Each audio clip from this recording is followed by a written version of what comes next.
why my philosophy on books has changed and what my philosophies have been, what they are now, what my beliefs are, what I did, what I do now. Welcome to the Ryan Rice Show, where we talk about what we learned yesterday that we can apply today so that we can be better tomorrow. I hope you enjoy and subscribe.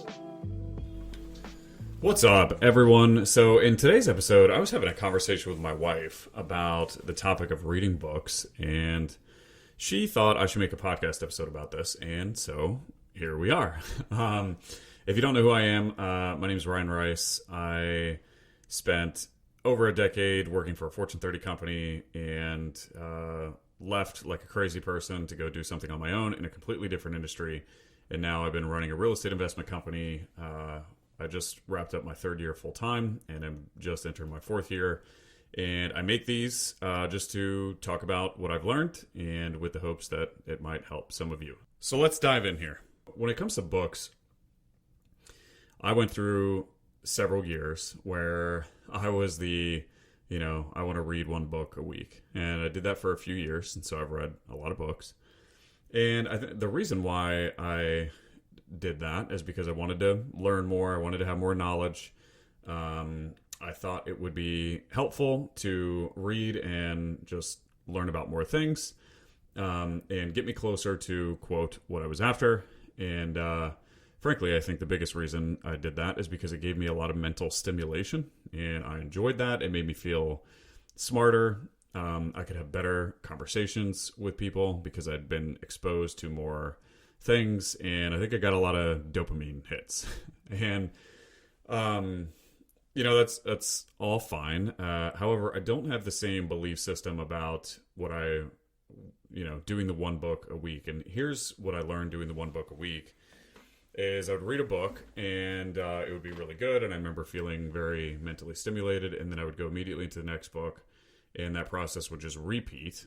And then like 15 books later, I'd be doing something in my life where I was like, oh, I remember reading, I read a book about that. And then I would go back and, review what I read in that book. And I was like, oh yeah, I forgot about that. Oh, yep, forgot about that. And so like what I found is I was getting exposed to a lot of information, but because I was not acting deliberately on that information, my behaviors necessarily weren't changing.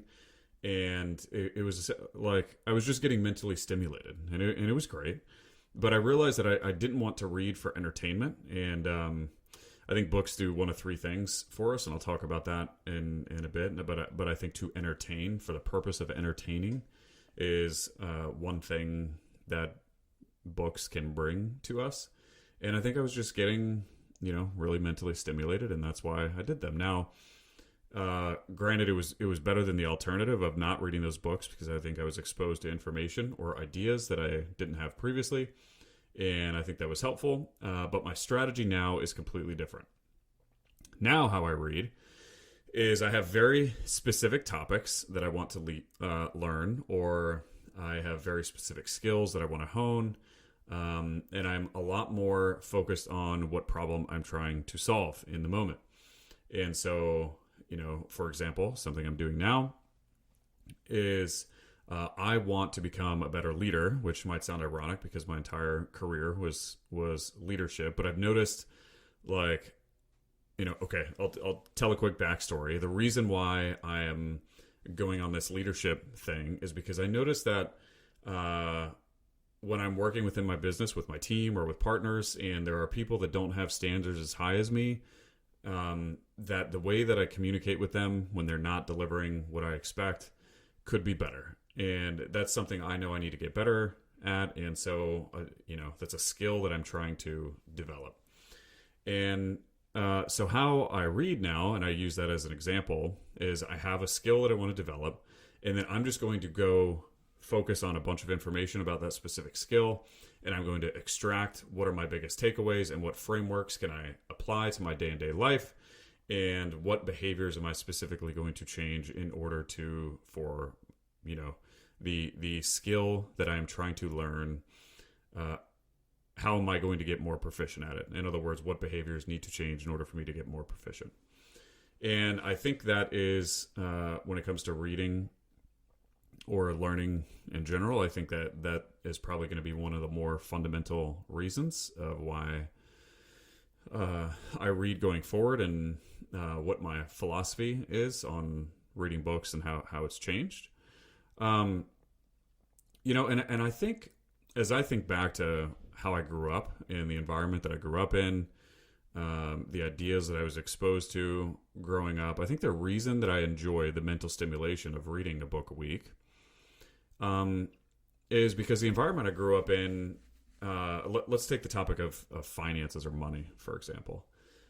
Growing up in my household, I'd never even heard of the book Rich Dad Poor Dad. I think maybe at some point when I was in my 20s, I think I heard it existed, but it never occurred to me that there might actually be good information in there. And so I don't even remember how old I was when I first read it.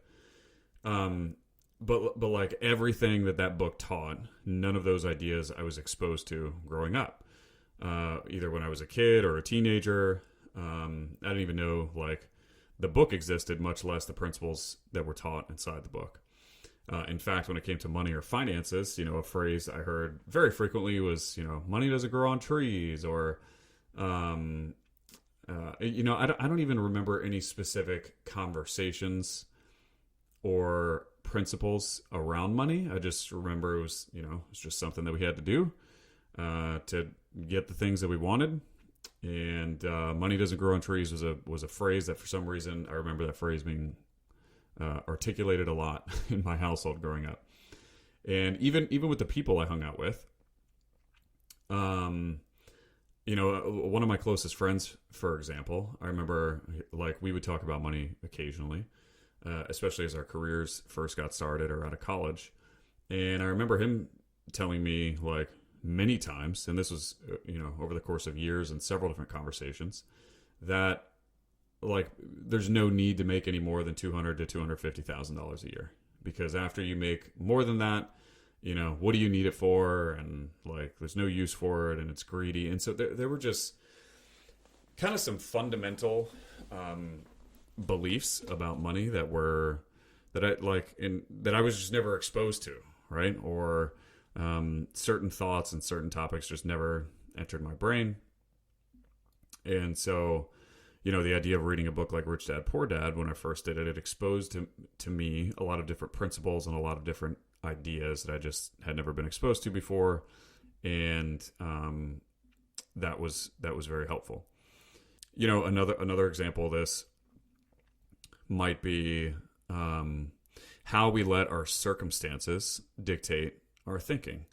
In other words, like, and I think this is the whole, like, we can either be a victim or we can take control of our scenario, and regardless of what happens to us, it might not be our fault, but it's our problem type thing. We're the only one that can get ourselves out of it. And there were some thoughts and principles in the book Man's Search for Meaning by Viktor Frankl, which if you haven't read the book, it's about this guy was in an Auschwitz camp and was one of the very few survivors of that camp, and he attributes the entire reason of why he survived to his mindset and his mental construct, just how he operated mentally. And he saw a lot of people die, and many of the people that died had the same mental constructs, or the way that they thought about things were similar. And so the things I was exposed to from that book, they were just absent from when I was growing up, right? I don't ever remember having any sort of principle or learnings or deliberate conversations around, the fact that we're in control of our circumstances and just the general principles that book taught. And so I think why I got a lot of mental stimulation out of reading a book a week is because when I was doing it, there were a lot of like ideas and thoughts and principles that were put into my brain for the first time. And, when that happened, that was enjoyable. It was mentally stimulating. It was like, oh, wow, that's kind of cool. But again, what I noticed after doing that for a couple years and reading well over 100 books, and I don't know how many hundreds of books I've read now, but the only thing that is going to change like my life is if my behaviors change, and my behaviors aren't going to change unless I put in specific effort around what behaviors need to change and how I'm going to change them. And that wasn't happening by just, being mentally stimulated and reading a bunch of books. And so I think that there are three fundamental benefits that books provide. The first is, and like we've already talked about this a little bit, but they have the ability to expand our mental construct, or they have the ability to have thoughts enter our brain for the first time. And when that happens, we are exposed to ideas or thoughts that were never entered into the realm of possibility into our brain before. And so they expand what's possible, or they help maybe challenge an existing belief. And that's really what one of the most valuable things in terms of expanding the mental construct is challenging beliefs. I think our actions are completely determined by what it is that we believe. And a lot of times our beliefs are what dictate our actions, or in all cases, our beliefs are what dictate our actions. And, on the topic of beliefs, there's probably one of my favorite quotes. And this is a quote by Orson Scott Card, and I actually heard it through Alex Hormozy, and I think this is his rendition of that quote. But the quote is, we question all of our beliefs except the ones we truly believe and those we never think to question. And I think what reading books does that expand our mental construct is it helps put very logical thoughts into our brain that can challenge the beliefs that we hold, which can then change our future actions. But the thing is like, the beliefs themselves, it's helpful to be exposed to different ideas. But what I realized, at least, is we can read as many books as we want, but nothing is really going to change unless our behaviors change. And we have to make sure to be very deliberate in order to get our behaviors to change.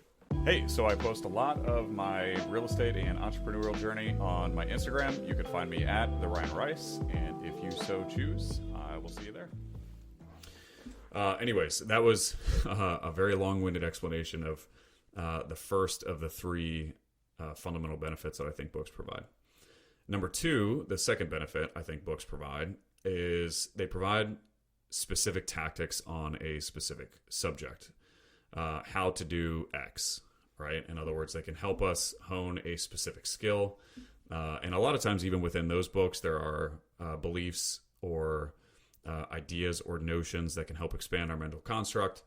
But I think that is a second benefit that reading books can provide, is very specific. What problem am I trying to solve? Okay, I'm going to go solve that problem with this book.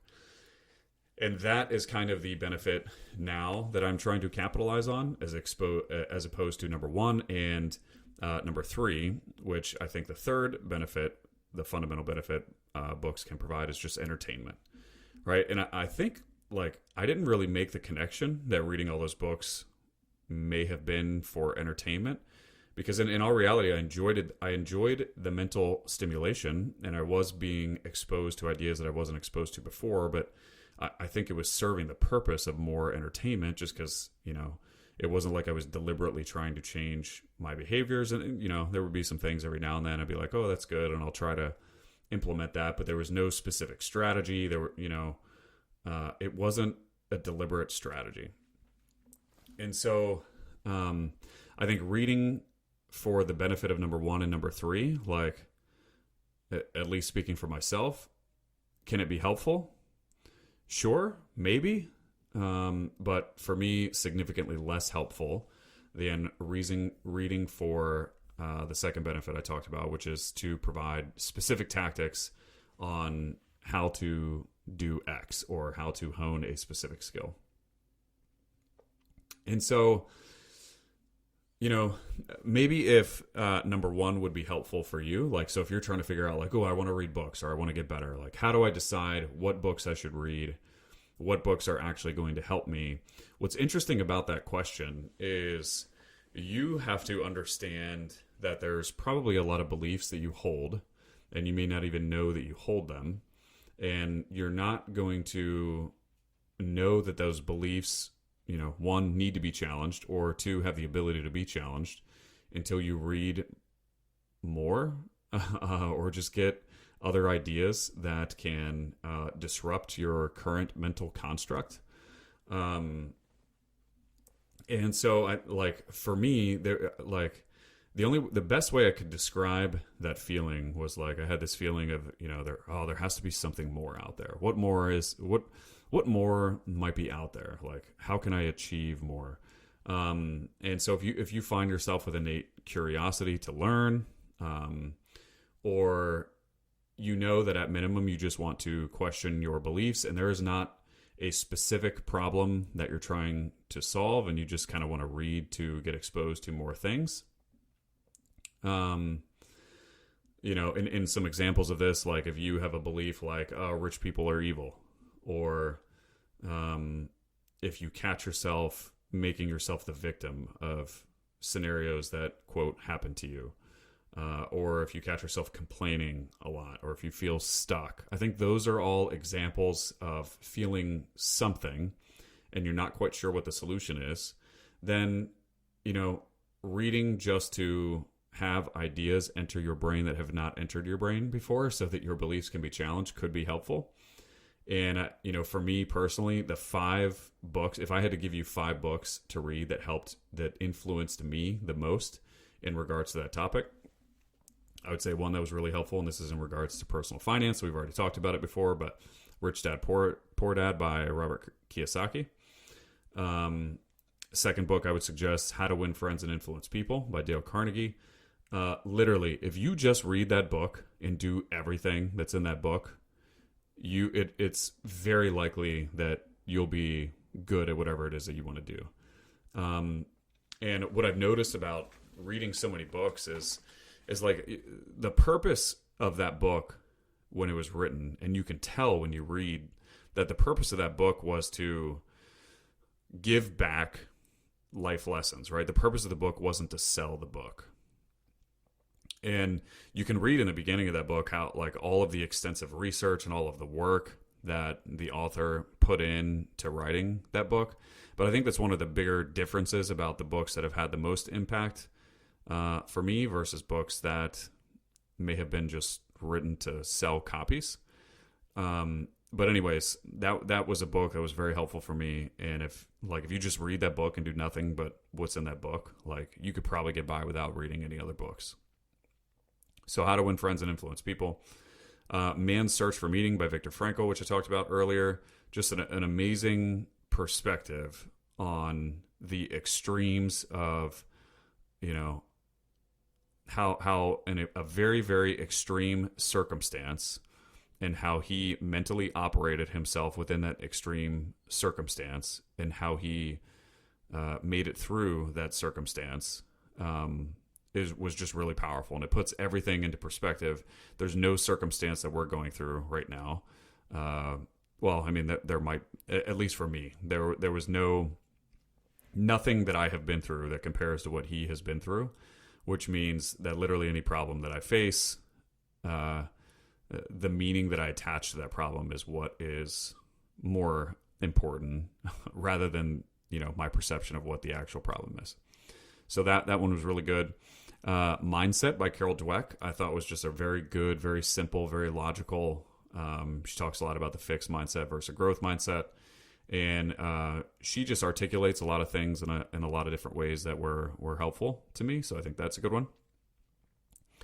And then the 5th is not even a book, but if you've not heard of Tony Robbins, the guy has dedicated his life to self-improvement. And at least in my personal opinion, if someone has dedicated their entire life to self-improvement and that I want to improve, then that might be a good resource. He has an app called the Breakthrough app, and you can go on that app and you can pay for a monthly subscription. I don't know how much it is. It might be, it's probably less than your cable bill. But you can get access to a ton of audios, hundreds of hours of audio, and if you just want to get exposed to ideas that had never entered your brain before, or if you want to like take control of your life and just have a better mental construct, then go listen to all those audios. They're phenomenal. His work is pretty impressive in my opinion, and a lot of the things that he does and he says is really, really good. And I think if you listen to some of them, your brain might explode. Now, if you're trying to develop a specific skill, which is the strategy that I've kind of now adopted, then you just pick the skill and then you could go read those books. So, for example, if you want to learn the skill of sales, some books that have been amazing, and I would encourage everyone to learn the skill of sales, because even if you're not selling something, the skill of sales is also just like communicating with people, getting the people in your life to do the things that you want them to do. And it's, hint, it's counterintuitive. You do it by not focusing at all on what you want, but by focusing on what they want. But like if you want to hone the skill of sales, some great books there: Influence and Persuasion by Robert Cialdini, Never Split the Difference by Chris Voss, and even How to Win Friends and Influence People, which I talked about earlier. Great book. I mean, the title is, How to Influence People. But you do the things in that book, and I think you can even be good at sales. If you want to hone entrepreneurial skills, then, some books I might recommend would be any of Alex Hormozi's books. Like if you're building a business from scratch and you haven't read his books, you're doing yourself a disservice. So if you're trying to do something on your own, go read $100 Million Offers, $100 Million Leads, and he's coming out with more, and go consume his content, because if you're trying to start a business and you're not listening to his content, you're not as good as you could be. Other examples might be Traction, which is about an entire system of how to run operationally a good business. There's a book called Ready, Fire, Aim, which is great as well. Or even biographies about other entrepreneurs. Steve Jobs' biography, Phil Knight, the story of Shoe Dog. And so I think like what has served me well now, and what my strategy is going to be around books is, again, what problem am I trying to solve? I'm going to go read specific books around that problem, and I'm not going to read the next book until I have extracted what it is that I need to extract, and I figure out how my behavior can change. And so if I could do books all over again, I probably would never read a book a week. I would probably be a lot more deliberate about asking myself, what problem is it that I'm trying to solve? I would go find the best topics that would go solve that problem. And then I would study the book, and I would take the learnings and I would extract them, and I would formulate them into my own frameworks that I know could help me best. And then I would apply all of those things. Then I wouldn't read the next book until I had those things down pat. And so if I had to do it all over again, I think I would study a little bit more than reading. I think I got a lot of external validation by reading a book a week, because then I could tell people that's what I did, and it made me feel important. But fundamentally, if my behaviors weren't changing, then what was the point to begin with? So I hope that was helpful. If it was, great. If it wasn't, thanks for listening. I love y'all. And until next time, peace.